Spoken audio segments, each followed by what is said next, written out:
والصلاة والسلام على سيد الأنبياء والمرسلين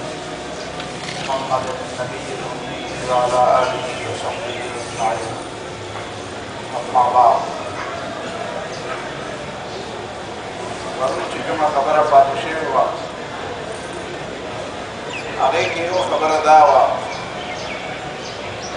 القرآن الزمكة مقدسة زمكة ويلدا لكن تعلق بني إسرائيل ولتاريخ سرد فلسطين زمكة طور سيناء زمكة محيطور كما علاقة دیتا اللہ تعالیٰ کا قرآن مجید کی ارض مقدسہ ویلے یا قوم ادخلوا الارض المقدسة التي كتب الله لكم. موسیٰ علیہ السلام قوم تویج کے لدید مصر نووتا او صحراء سینا کی نویتا سوگی ارض مقدسة ورش جہادو کے او لازم کوالے او كتب الله لكم دا اللہ تعالیٰ تاسو دفار لکلے دا دي بيعيجي إن فيها قوما جبارين أغيك ليزور ورخلق بسيدي وإنا لم ندخلها حتى يخرجوا منها أو تشوفوا لتعيب أخبر وتنين من نورس ظاهرة خبر ذلك يخبر كده يخشوف أخبر نبري. موسى عليه الصلاة والسلام دولس كسان ورولي قل تاسو معلوماتو کې چې موږ د پاره د فتح امکانات څنګه هغه چې واپس راغله 10 کسان پکې د هغې نه یریدلي او مروب شوي او 2 کسان چې کوم یوشع او کالب هغې وی چې دا موږ د پاره د فتح او د کامیابۍ دروازې کولاولي خو دی چې د دروازې ته ورشو فاذا دخلتموه فانکم غالبون صرف ورشه نو بیا به الله تعالی مدد کوي خو تاسو به پاسه کوئ. موږ مسلمانان هم دغه يهوديانو په شان کښ په دعاګانو باندې ارسلو دعا په کار ده خو دعا خو د الله تعالی مدد ده د الله تعالی مدد هغه راځي چې انسان خپل له حصے کار پیغمبر علیه الصلاۃ والسلام په بدر کې دعا کړې و میدان ته وته نو میدان کې دعا وکړه دعا خپل له اهمیت ده د دې نه بغیر هم کار نه د عمل خپل له اهمیت ده دا نه بغیر هم کار نه دې وینا چې بیا ډیر زیات موسى عليه الصلاة والسلام ورسول وركن بيا بفضل أنت وربك فقاتلا إنها هنا قاعدون جب الله استاو تو استعرب جنگ وکيو موږ خپل فتح کې موږ بدل تناش چې کله موږ فتح بیا موږ ته وایي چې موږ دغه وایي کې قرآن ورته ارض مقدسه وایي پاتې شو دا خبره چې خلک دا وایي چې كتب الله لكم اوس چې کوم د فلسطین کې مسله ده ناوی که دا فلسطین دا یهودیان و بعض حامیان داوی چه قرآن که اللہ تعالیٰ و تداویل دی چه ادخل الارض المقدسة التي كتب الله لكم اگه پاک اسمکی تا لارشه چه اللہ تعالیٰ تاسو لکلی دا و چه قرآن کی وی چه تاسو لکلی دا تاسو دا مسلمانان دی بزرگ صلا دا فلسطین دا اسمکی خو اللہ تعالیٰ دا یهودیان دا پارا لکلی دا كتب الله لكم تاسو دا ولی نمانی دا قرآن دا خبر ولی نمانی او دا غینه بزور علی تو دوایا چې كتب الله لكم چې الله تعالی ولا لیکل ده نو بیا د جهاد ته ضرورت نه وکړه چې الله لیکل ده هو کار راشم کیږي که تاسو کې او نه کې هو کار وکړي چې الله کوم شی لیکل دی وکړي كتب الله لكم معنا دا نه ده چې الله تعالی تاسو لپاره ټول عمر لیکل دی دا ټول عمر خو په ته ځان نه وي كتب الله لكم الله دې لیکل دی چې الله دې لیکل دی نو څه مطلب دی ټول عمر د پاره قیامت پورې لیکل دی دا قیامت پورې ټکي به کوم ځای کې بیا دا خبره ده چې قرآن ورته بیا رښتو دا وایي چې فإنها محرمة عليهم 40 سنة چې دې کله د جهاد نه انکار وکړو نو الله تعالی ورته یې 40 کاله در باندې د ځمکه بنده ده بیا چې بیا انکار وکړو نو الله تعالی دې تتر بتر کړو سن 70 عیسوي نه والا تر دې 1917 پورې 1917 کې چې بیا کله برطانیې د علاقې واغستې جنگ عظیم اول کې نو دا غینه بعد د علاقې بیا د دې په لاس کې راغی او د عربو بیا د ترکیې د خلافت خلاف ډېر سازش وکړو او دې د برطانیې ملګري شو دا 1917 پورې 1970 عیسوي نه والا تر د 1917 پورې دې منځ کې دا خلک بیا ولې دغلته نه دا کار مې در لیکلی دی نو دې معنا دا دی د هغه مشروط دی كتب الله لكم بشرط الجهاد چې تاسو د اسلام په احکامو عمل کوئ نو دا مې در لیکلی دی نو هغه وخت کې ځکه چې دا مسلمان قوم دا غلط فهمي څنګه پیدا کېږي چې تصور دا راځي چې په هغه وخت کې د یهودیانو او موږ مسلمانان یو نو دا زمونږ لکه د یهودیانو ده وایي دا چې د بني اسرائیل وه نو ځکه یې وه الله تعالی ورته وایي چې ځکه مې در لیکلې ده چې دا تاسو مسلمانان یې بګرام مسلمانانو رواني پکې ډېر را پیدا شوي دونه رواني پکې را پیدا شوي چې د موسی علیه السلام په زمانه کې دلته هم موسی علیه السلام ژوندی او چې فرعون ډوب شو او دې میدان تیه ته لاړه نو هلته یو بتخانه ولیده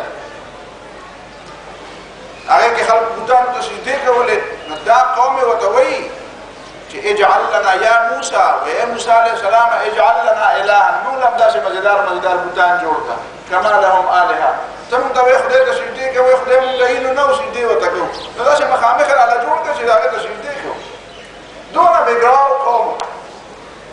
عقیدې په لحاظ سره دومره بیکاره قوم پیغمبر پکې موجود دی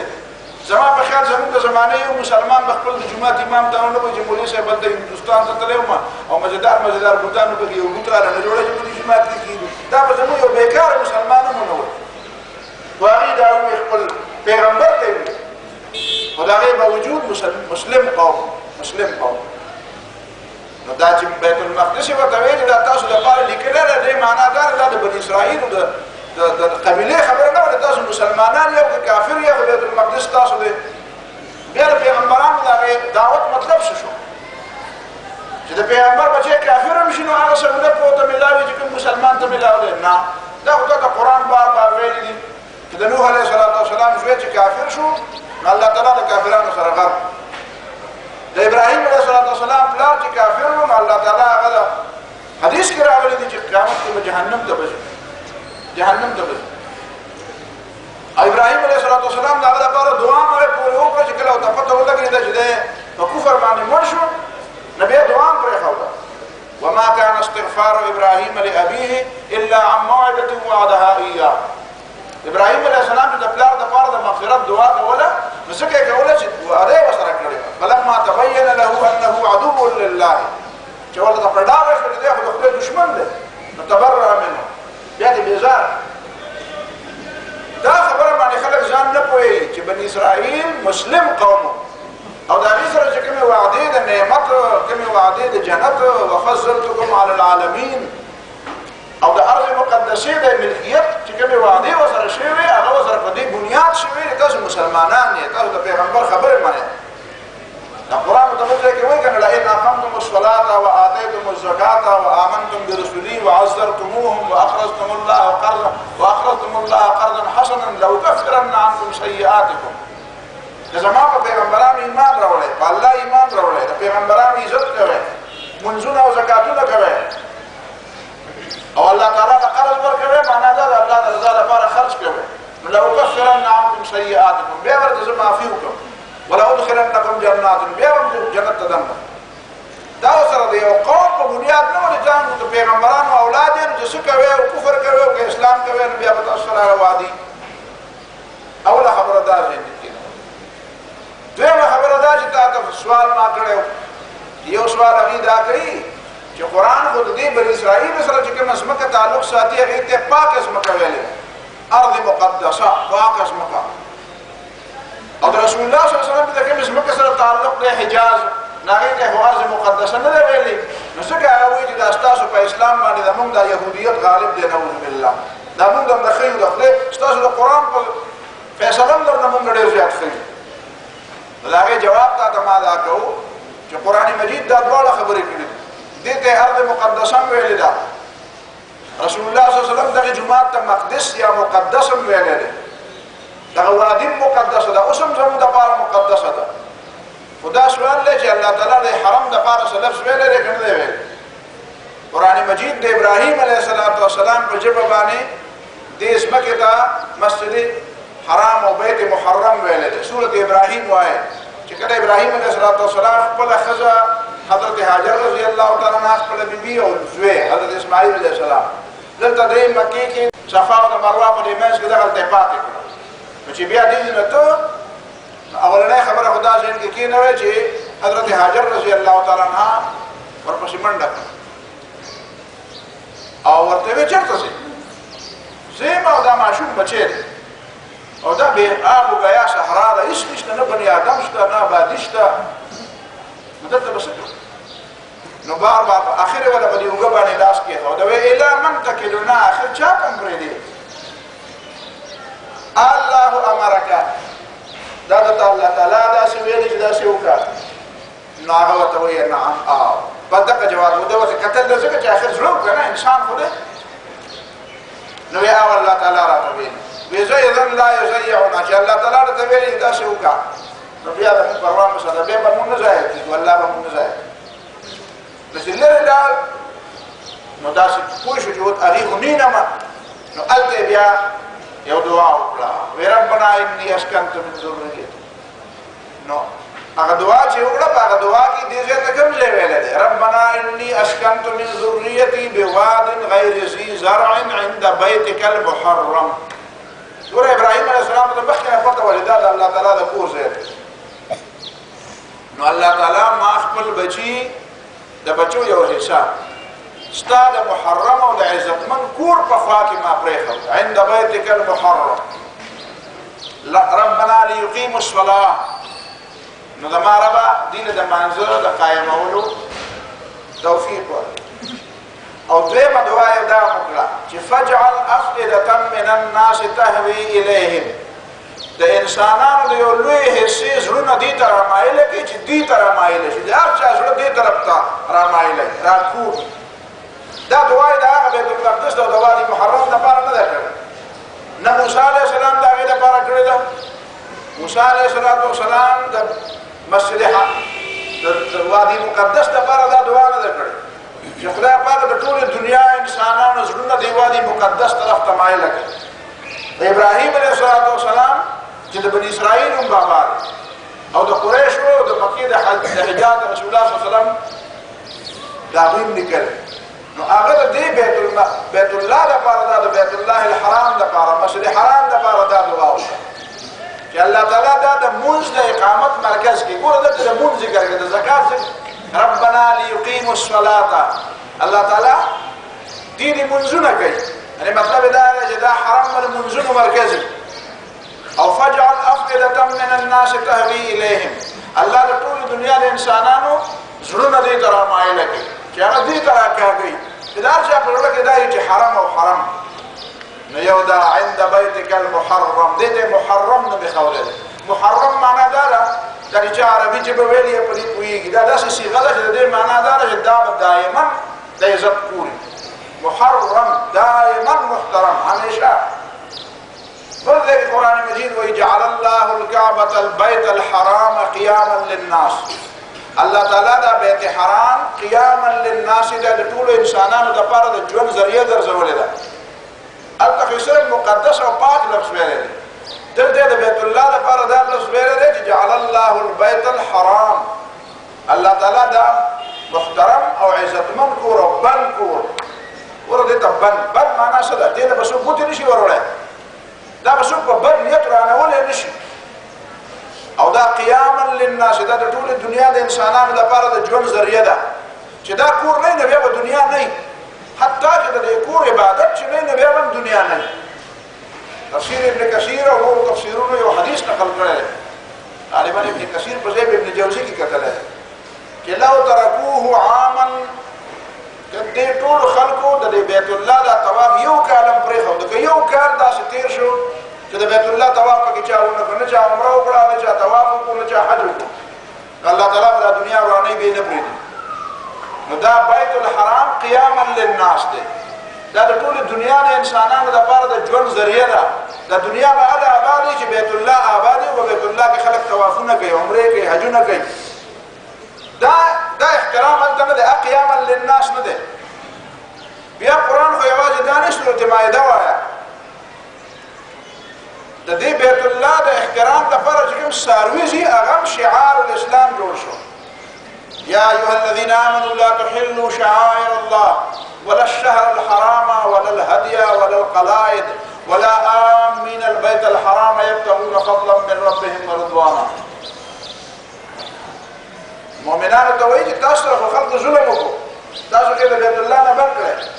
خو د بیت الله ته چې کوم خلک ځي د هغې به احترامي مه کوئ. خیر دی چې کافر دي، خو د بیت الله قدر خو کوي،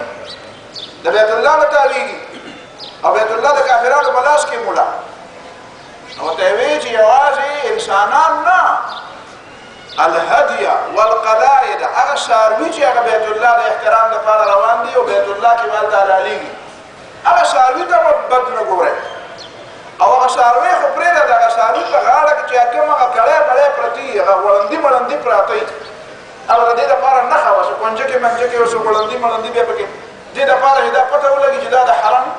هدیه ده. نو هغه څاروي ته خو به خود غږ نه کوي، خو هغه څاروي هغه کړی نه ده، هغه په غاړه کې چې څه شی دی هغې ته هم بې ادبي په نظر نه ګورئ. دا هم شعار دی، دا د اسلام نښه ده. د بیت الله یې دومره احترام وکړو. بیا سورت حج وایي قرآن مجید کې بیا الله تعالی دې ته بیت عتیق ویلی دی، بیت عتیق. ثم محلها الى البيت العتیق، دا آزاد کور دی، آزاد کور دی، دا همیشه لپاره آزاد دی، دې باندې چا تسلط نشي راتلی. نو ته به وایې چې یاره دې بیت الله کې خو د مکې د خلکو پکې 380 بوتان ایښودي، نو دا ورته د کفر تسلط نه اوسه. 380 بوتان پکې پراته وو او دې د مکې خپلو خلکو پکې ایښودي، د قریشو پکې ایښودي. نو دا خو د بهر د خلکو تسلط شو، دا خو د کفر تسلط شو. ته وایې دا بیت عتیق دی، دا آزاد کور دی. ما ورته وایي جواب ته خبره ته مت کېده چې دا 380 بوتان چې پکې ایښودي په دې باندې د بیت الله احترام مطلب و، د بیت الله بې ادبي مطلب و. خو جاهلان خو طواف یې د بیت الله نه کوو. دا بیت الله دا یې ګڼل چې دا د لوی خدای کور دی او دا نور ورسره واړه واړه دي. الا شریکا تملکه وما ملکه، شریکان د خدای پاک نشته، خو دا واړه واړه چې دي دا هم ستا دي، د دې مالک مثل کې تی بیت الله ته دی بیت الالهه، یعنې د بوتانو کور یې ورته نه دی ویلی. عربي تاریخ راوالی ټول عمر دپاره چې دې لفظ استعمال کړی دی، دی بیت الله استعمال کړی، کور د الله تعالی دی، احترام به یې د دې کوو. دغې خلکو د چا پکې بوتان ایښودي وو، هغې د دې بوتانو نه ډېر زیات د بیت الله احترام کوو. مطلب یې د احترام د بیت الله بې ادبي مطلب نه وه، خو نه پوهېده. دې کې پیغمبران نه وو راغلي علی فترة من الرسل. ډېره زمانه وشوه چې په دې عربو کې دغلته پیغمبر نه و راغلی، دغه جاهلان شو. د ابراهیم علیه السلام هغه خبرې هېرې شوې، د اسماعیل علیه السلام هغه خبرې هېرې شوې. کني نو حج دې کوو، دې د بیت الله میلمنو احترام به یې کوو. تاسو ته به پته وي، وروسته به راشي انشاءالله په دې غزاګانو کې به دا تذکره کوو. د بدر په غزا کې حضرت عباس رضی الله تعالی عنه په هغه 70 کسانو کې نیولی شوی و. د نبي علیه السلام تر دا اړه نه و، مقابلې ته نه راته، خو بس په کلیوالۍ په هغه کې راغی. نو بس چې ونیولی شو، وتړلی شو، نو بیا به ناستو په دې مکه معظمه کې، په دې مدینه منوره کې. ظاهره خبره ده، د یو کلي خلک وو، ګپې به یې لګولې، خبرې به یې کولې. نو یو ځل ورته خپل وراره حضرت علي رضي الله تعالی عنه د خپل تره ته وایي، دا د بدر په دې قیدیانو کې لا آزاد شوی نه دی، ورته وایي چې ته عجیبه خلک نه یې، تاسو دا پیغمبر نه پېژنئ، د دې پیغمبر خوی نه پېژنئ، پیغمبر تا احترام یې نه پېژنئ، او هغسې په هغه کفر کې او په هغه بتپرستۍ کې او په هغه ظلم کې او په دې کې ډېر ملامته. نو هغه تره ورته وایي حضرت عباس رضی الله تعالی عنه، وایي یاره بس تاسو عجیبه خلک یې، دا خبرې نه خلک کوي. وایي تذکرون مساوینا ولا تذکرون محاسننا، وایي زمونږ بد وایه او زمونږ ښه نه وایه. نن موږ ته خلک دا وایي که نه، تاسو د امریکایانو، د یهودیانو، د روسیانو، د چینیانو، د هندوانو بد وایه او د دې کې خو ښه خویونه هم شته، هغه ښې نه وایه. نو حضرت علي رضی الله عنه د داسې را تعجب غوندې کوي، الکم محاسن ښه، ستاسو داسې ښه هم شته، تاسو کې داسې ښه هم شته؟ هغه وایي او که نه، ولې زمونږ کې ښه نشته؟ وایي څه ښه دي؟ وایي مونږ خو حاجیانو خدمت کوو، حاجیان د 380 بوتانو دپاره راتلل، د بیت الله دپاره راتلل، دې دپاره مې ورته دا خبره. موږ د حاجیانو احترام کوو، د حاجیانو خدمت کوو، هغې باندې ستوان خورو، هغې له اوبه ورکوو، هغې له مېلمستیا ورکوو، جامې وله ورکوو. د بار خلکو به پرې خپلو جامو کې طواف نه کوو، موږ په دې کې ګناه کړې ده. د قریشو دا جامې پاکې دي، دا د الله تعالی د کور ګاونډیان، دي ته به اهل الله قریش کې اهل الله د خدای د کور حفاظت کوونکي خلک دي دا داسې دي لکه د الله تعالی کوم د الله تعالی بچي نعوذ بالله د بچو په شان نسبت دی ورته کوو داسې احترام به کوو د خلکو له بیا جامې ورکوي زه به چې د قریشي جامې به چاته میلاو شوې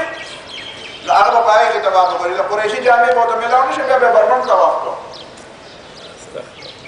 دا بنیادي خبر نه وي موږ دا کار کوو بیت الله جوړو د بیت الله تعمیر کوو نو د دې بحث باندې الله تعالی بیا آیت راوړي اجعلتم سقایة الحاج وعمارة المسجد الحرام كمن آمن بالله تاسو دا د بیت الله د تعمیر او د میلمنو د خدمت او د حرمینو د خدمت داسې ګڼئ لکه دا د ایمان په بدل کې چې دا د خدای په نصف شی ده دا د ایمان په بدل کې د خدای په نصف شی نه دی د ایمان نه بعد څه شی دی څوک ایماندار یو دا کار کوي او د الله نه بغیر د بل چا نه یېرېږي دې باندې به بیا چېرته بحث کوو انشاءالله دا یو ځان د موضوع ده د بیت الله خدمت کې څوک د جومات خدمت کې څوک د ټولو نه اولنۍ نقطه پکې دا ذهن کې کېنوي دا نورې نقطې خو پکې خود شته ایمان خو دا ولم یخش الا الله د الله نه بغیر د بل چا نه یېرېږي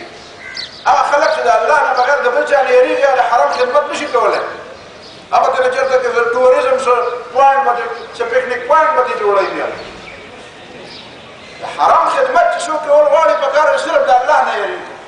او تاسو ګورئ دا شي چې را پیدا کېږي دا څه را پیدا کېږي دا کوم قسمه حالات را روان دي نو بهرحال زه خپلې موضوع ته راځم چې حرم ته الله تعالی بیت عتیق وي آزاد کور یې ورته وي لکه د حرم باشندګانو په دې کې بوتان ایښولي دي نو هغوی د بیت الله بې احترامي مقصد نه ده کنې دا بوتان هم پکې پراته وو چې کله ابرهه پرې راغی نو بیا وایي چې یا الله پاکه موږ خو د دې کور حفاظت نشو کولی که د دې مطلب د دې کور بې احترامي وی نو وایي به چې بس رایې ولا پرېږده موږ یې هم نه منو موږ خو دغه 360 بوتان منو لیکن داسې نه وي جړلې چغې والې د بیت الله پردې نیولې وي او یا الله پاکه هر سړی د خپل کور حفاظت کوي ته هم د خپل کور حفاظت وکړه هسې نه چې دا د بوتانو عبادت دا د تسلیس او دا د دریو خدایانو عبادت کوونکي چېرته دوی را نه شي او دا بیت الله نه قبضه نه کړي هغو عیسایان که دا یمن چې کوم دا د حبشې لاندې دا ابرهه چې کوم دا د یمن ګورنر و خو دا یمن د حبشې حصه وه حبشه چې کومه وه حبشه ایتوپیا دا نجاشي چې پکې بیا و او بیا مسلمان دا یو طرف ته بیت الله الله تعالی بیت عتیق جوړ کړی دی دې ته بیت عتیق ویلی دی په دې چېرته د کفر داسې غلبه الله تعالی نه ده پرېښودي او چې کله ابرهه په ده باندې حمله وکړه نو الله تعالی په خپل غیبي مدد باندې دا بچ کړو دا د نبي علیه صلات وسلام د پیدایش یو علامت او یو نښه وه دې ته په عربۍ ژبه کې د عقایدو په دې ژبه کې دې ته ارهاس وایي ارهاس یو معجزه ده یو کرامت دی یو مدد دی اعانت دی یو اهانت دی یو استدراج دی یو ارهاس دی ارهاس دی ته وایي چې د پیغمبر کېدو نه مخکې د پیغمبر په باره کې داسې څه نښې نښانې راښکاره چې څه ناشنا خبره کېدونکې ده لکه پیریانو به دا وایي چې مونږ به مخکې بر اسمان ته ختو اوس داسې صورتحال را پیدا شوی دی چې څوک بره خېږي نو هغه په لمبو ویشتی کېږي نو سیچل دی په دې ځمکه کې څه ناشنا غوندې واقعه را روانه ده یا څه عذاب را روان دی او یا الله تعالی په دې خلکو باندې د خیر څه اراده کړې ده نو داسې د پیغمبر علیه صلات وسلام د پیدایش په کال باندې نبي علیه السلام په دې عام الفیل پیدا دی په کوم کال باندې چې د ابرهه د اتیانو په دې حرم حمله کوله نو الله تعالی دا ناکام کړو ځکه خو بیا قرآن وایي چې دا مې ولې ناکام کړو دا بیت الله ما د دې بوتانو دپاره نه دی ساتلی دا مې د خدای د خپل عبادت لپاره ساتلی دی چې دا پاک وي دا محمد صلی الله علیه وسلم د هغې عبادت هغه طریقې تاسو ته ښیي نو لهذا د پیغمبري منئ که نه منئ نو دا تاسو د بیت الله قدر نه منئ خو د دې په مقابله کې تاسو بیت المقدس ته ګورئ بیت المقدس وران شو او د چا له لاسه وران شو او یو ځل نه څو ځله وران شو لتفسدن في الارض مرتين ولتعلن علوا كبيرا بني اسرائیل ته ویلي چې تاسو به فسادونه کوئ دا فسادونه په نتیجه کې به تاسو او ستاسو د جومات وراني نو ګوره چې دی یحیی علیه السلام سره زیاتې وکړو یحیی علیه السلام سره او د هغې نه مخکې د نورو پیغمبرانو سره نو الله تعالی ببخت نصره د یحیی علیه السلام ډېر مخکینۍ خبره یحیی علیه السلام دا خبر وروسته دی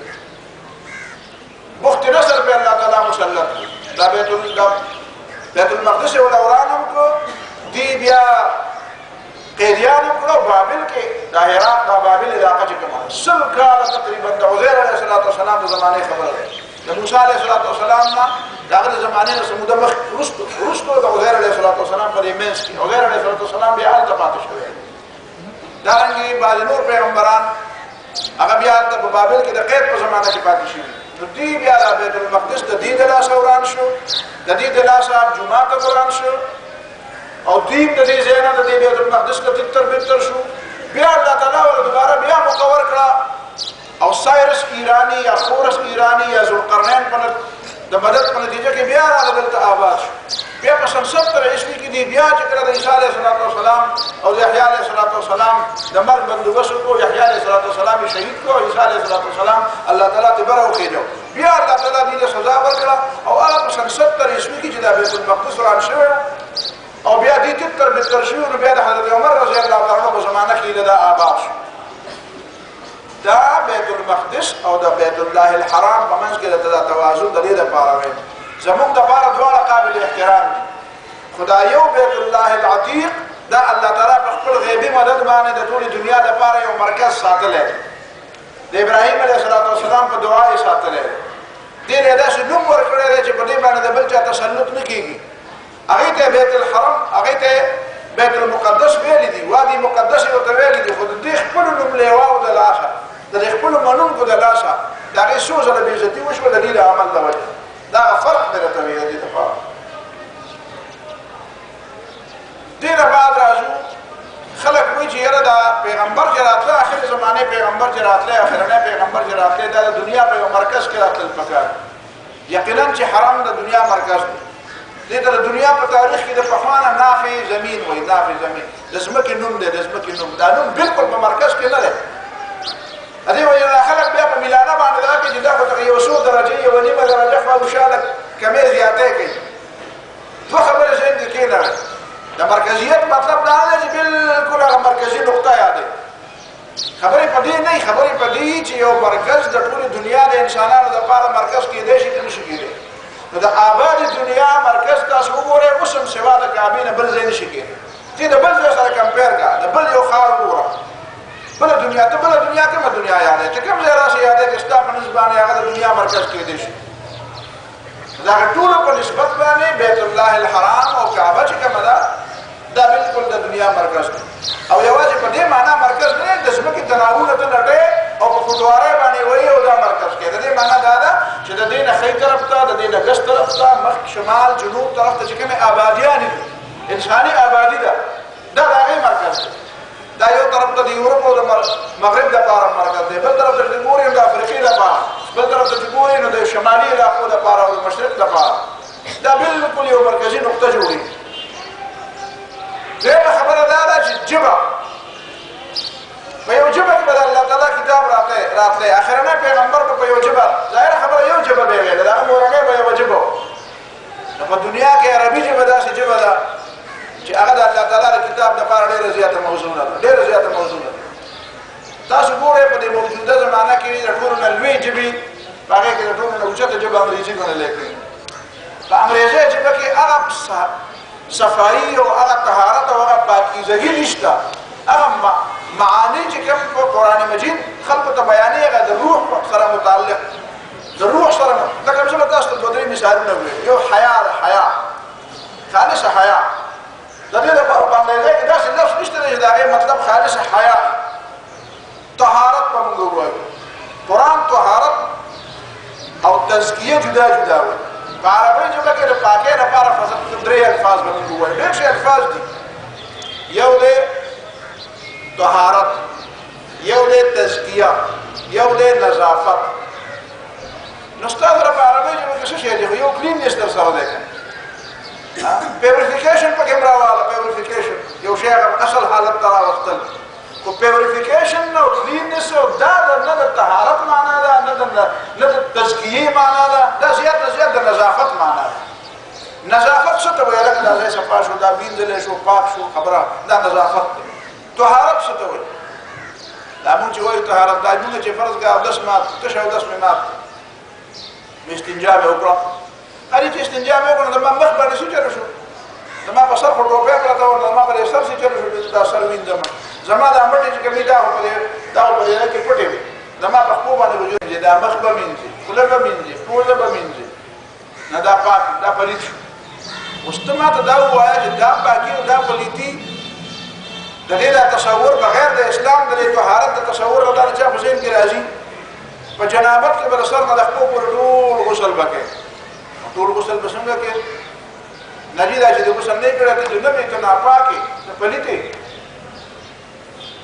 نو دا طهارت دا تصور چې دا یو مسلمان کولی شي یو مسلمان به دې نه خبر دی غیر مسلم به دې نه دی خبر هغه نه څنګه خبر دی هغه وایي بس لاس مې پلیت شو لاس مې وینځم دا موږ یو په کور کې ماشومان نو والد صاحب دې الله وبخي والده صاحبه د ټولو مشران دې الله تعالی وبخي نو هغې به راته وایي لاس مینځې نو موږ یو کشر ورور دی نو هغه به ورته وایي زما لاس مې پاک نو والد صاحب به مې ورته وایي په دې پورې څه نښتې نه وي خو دا انځل پکار وایي څه پورې نښتې نه وي ته یې پاک دې ته وایي چې ګوره څه پورې نښتې نه دي وایي که څه پورې نښتې نه وي یوازې دې ته پلیت دې ته نه وایي څه پورې نښتې چې څه پورې نښتې نه دی نو دا وینځه نو دا انځل دا طهارت او دا د نظافت دا تصور دا د اودس تصور دا چې موږ وایو حدیث کې راغلی یا طهور نصف الایمان یا شطر الایمان صفایي نیم ایمان دی نو دا نیم ایمان دی غلی مطلب کوم صفایي ده د زړه صفایي مخکې ده د عقیدې صفایي د فکر صفایي مخکې ده کوم خلک چې نظافت پېژني صرف دا ظاهري صفایي پېژني هغه د زړه صفایي ځکه نه پېژني چې هغې طهارت نه دی خبر داسې په عربۍ ژبه کې راځه بله ورځ مې په درس کې یو مثال ووایه کېدای شي مخکې مې ویلی دلته مونږ سره یو لفظ دی یره پښتو کې به یره یو لفظ دی په عربۍ ژبه کې بې شمېره الفاظ دي قرآن وایي وایي وایایا فتقون تقوا نو مونږ یې ترجمه کوو ما نه ویرېږئ وایایا فرهبون رهبت مونږ یې پښتو کې ترجمه کوو ما نه ویرېږئ فلا تخشوهم واخشوني دینه مه یریږئ ما نه ویرېږئ ګوره رهبت جدا شی دی تقوا جدا شی دی خشیت جدا شی دی لا توجل مه یریږه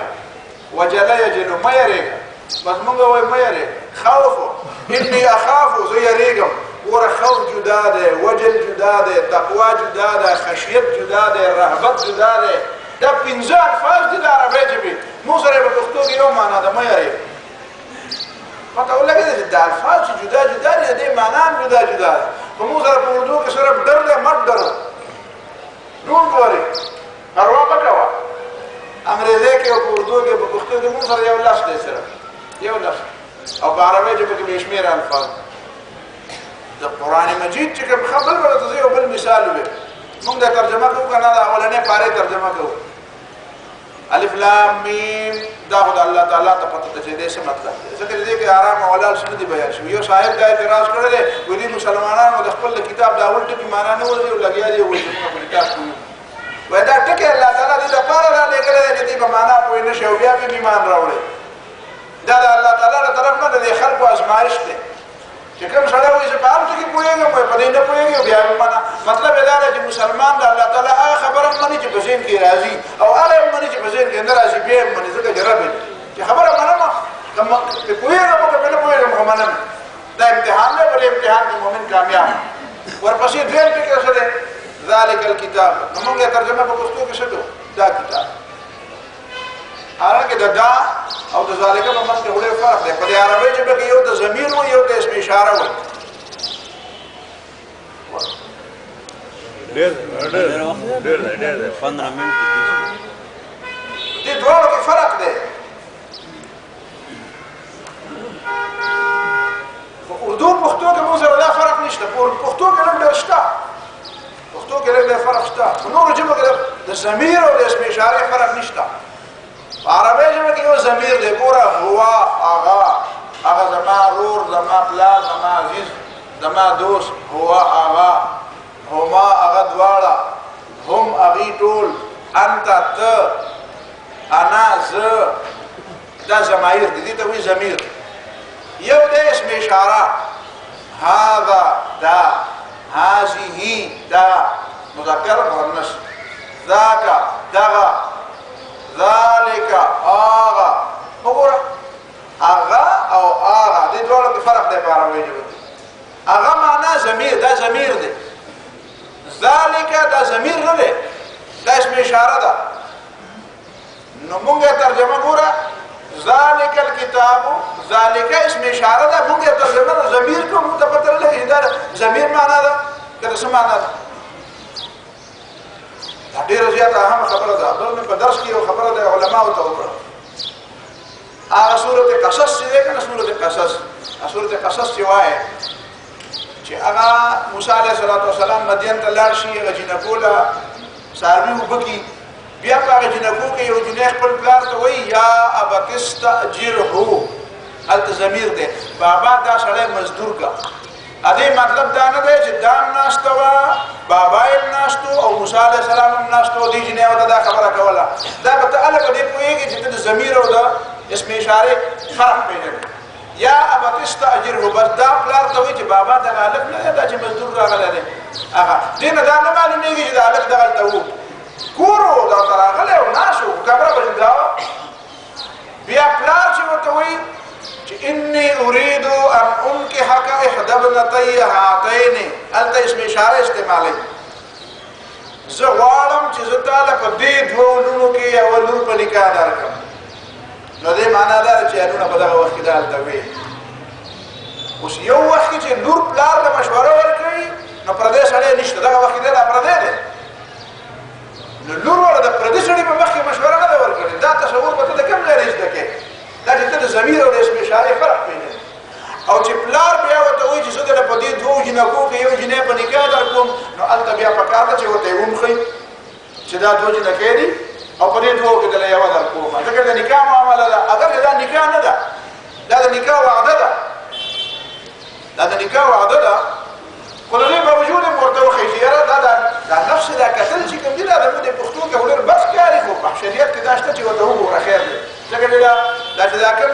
دا مغرب کې دا کومه طریقه ښیي که نه چې بیا به ګرځي او یو بل سره به سمې برابر شي نو هله به بیا نکاح کوي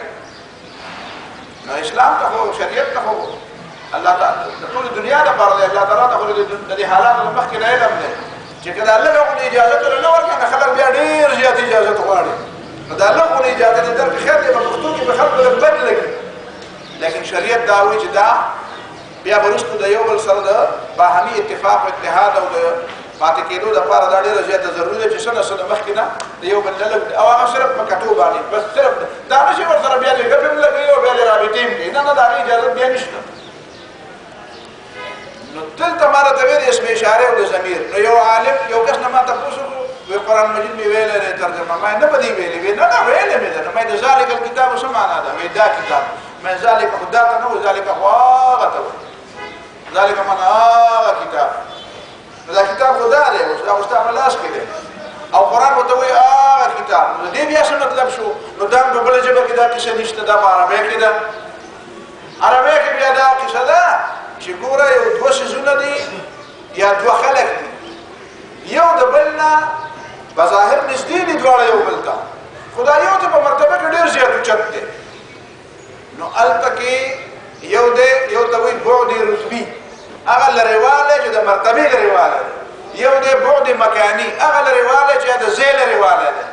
نو کله کله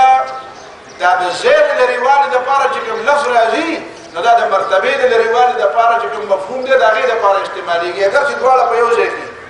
لکه دوه کسان یو بل سره نږدې ناشي نو هغه وایي یاره د اردو کې هغه شعر څنګه وایي کہاں میں اور کہاں یہ نکهت گل نسیم صبح تیری مهرباني وایي دا خو د هوا دا باب دا خوشبویي راوړه که نیم یې زه چېرته او دا خوشبویانې چېرته نو داسې کله سړی وایي یاره دا د خدای پاک دا نعمتونه چېرته او مونږ چېرته حرم ته چې زه اول لاړم ما په ځان داسې چونګارې لګولې مشر ورور مې راته ملاو شو نو ما ته یې څنګه چل کوې ما ویې زه وایم زه خوب یې نه یم که زه رښتیا راغلی یم دې حرم ته ګورم او ځان ته م ګورم نو چونګارې مې لګولې چې زه ویښ یم که یم سړی وایي یاره چېرته زه چېرته دا حرم چېرته زه چېرته د مدینې منورې جومات او د نبي علیه السلام ګنبد نو دې ته نو ذالکه معنا دا دلته الله تعالی ذالکه د دې دپاره وایي چې ای انسانه دا قرآن خو ستا په لاس کې دی خو دا داسې مه ګڼه چې دا داسې په اسانه تا ته میلاو دی ورغلی او د تاخ نه دې راواغېست او په لاس کې دې واغېستو دا ذالکه دا ستا نه ډېر لرې دی د ده مرتبه ډېره اوچته ده دا مخلوق نه دی دا د الله تعالی صفت دی دا د الله تعالی کلام دی خو د که ستا هدایت مطلب نه وی او مقصد نه وی نو دا به ستا په لاس کې وي دا د الله تعالی صفت او دا کلام ځکه ستا په لاس کې دی او ته ځکه په دې پوهېږې ځکه دا وې ځکه په دې باندې ځکه دا په ژبه وې ځکه د دې معنا زده کړې ځکه په دې باندې تلفظ کې چې ستا مقصد د الله تعالی مقصد ستا هدایت دی کني دا کتاب ورې ستا نه ډېر زیات تر دی ته مخلوق او دا د خالق صفت دی نو د دې وجه نه د عربۍ ژبې نه زیات موضوع نه ژبه د الله تعالی د کتاب دپاره بله نه شوه کېدی د حرم نه ډېر زیات مرکز بل نه شو کېدی او د رسول الله صلی الله علیه وسلم دا خصوصیات چې کوم دي که نه دا بالکل دا اوسه پورې دا اعجازي شان اوس هم برقرار پاتې دی چې د نبي علیه الصلاة وسلام کومه ژبه وه هغه اوس هم ژوند هغه زمانې نورې ژبې د هغه زمانې ختمې شوي دي هغه زمانې کې چې کومې ژبې وي که نه هغه ژبې اوس نشته دا قرآن دی چې د عربي ژبې برقرار ساتلی دی د عربو دا خیال دی چې دا زمون کمال دی چې قرآن په عربۍ ژبه کې وایي دا قرآن د وجې نه ستا عزت دی د قرآن د وجې نه عربي ژبه باقي پاتې ده د قرآن ستا ژبه باقي پاتې که ته د قرآن احسان ومنه دا مه وایه چې قرآن زما په ژبه کې راغلی دی نو دا وایه زما کمال دی دا د قرآن کمال دی چې ستا ژبه برقراره وساتله دا د قرآن یو اعجازي شان دی ان شاء الله ولذي دين بعض من مزيد موضوعات يا سبا لواي وقول قولي هذا واستغفر الله